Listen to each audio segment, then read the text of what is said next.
మెదక్ జిల్లా చేగుంట మండల కేంద్రంలో తెలంగాణ ప్రజాపాలన దినోత్సవం సందర్భంగా చేగుంట పట్టణ కేంద్రంలో పలు ప్రభుత్వ కార్యాలయాల వద్ద జాతీయ పతాకాన్ని ఆవిష్కరించారు తహసీల్దార్ శ్రీకాంత్, ఎంపీడీఓ చిన్నారెడ్డి. ఈ కార్యక్రమంలో సొసైటీ చైర్మన్ అయితే రఘురాములు, వ్యవసాయ అధికారి హరిప్రసాద్, మాధవి, పోలీస్ సిబ్బంది, ఎంఆర్ఓ కార్యాలయ సిబ్బంది, ఎంపీడీఓ ఆఫీస్ సిబ్బంది, గ్రామ పెద్దలు, ప్రజాప్రతినిధులు, రైతులు పాల్గొన్నారు. అనంతరం నూతనంగా ఎన్నికైన సొసైటీ చైర్మన్ అయితే రఘురాములను ఎంఆర్ఓ శ్రీకాంత్ శాల్వాతో సన్మానించారు.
पंजाब सिंध गुजरात मराठा अधिनायक जय हे भारत भाग्य विधाता पंजाब सिंध गुजरात मराठा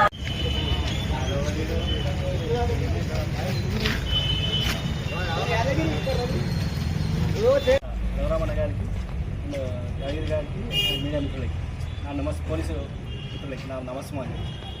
నేడు ఒక్కో పార్టీ వాళ్ళ పొలిటికల్ పాలసీలో భాగంగా విమోచన దినోత్సవం అన్న, విజయ దినోత్సవం అన్న, జాతీయ సమైక్య దినోత్సవం అన్న, ప్రజాపాలన దినోత్సవం అన్న ఒకటే. ఒక రాజకీయ పాలన వ్యవస్థ నుంచి ప్రజాపాలనలోకి అడిగిన సందర్భం 1948 సెప్టెంబర్ 17 నుంచి మన ప్రజాపాలనకు రావడం జరిగింది. ఆ సందర్భంగా ప్రజాపాలన దినోత్సవం జరుపుకుంటున్నాము నేడు. సో ఈ శుభ సందర్భంగా అందరికీ నా నమస్కారం తెలియజేస్తూ ప్రసంగం ముగిస్తున్నాను. Thank you.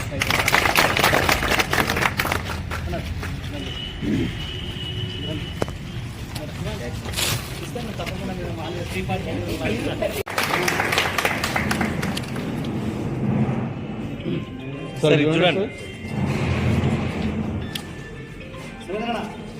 చూడండి తీసుకురా ఫోటో.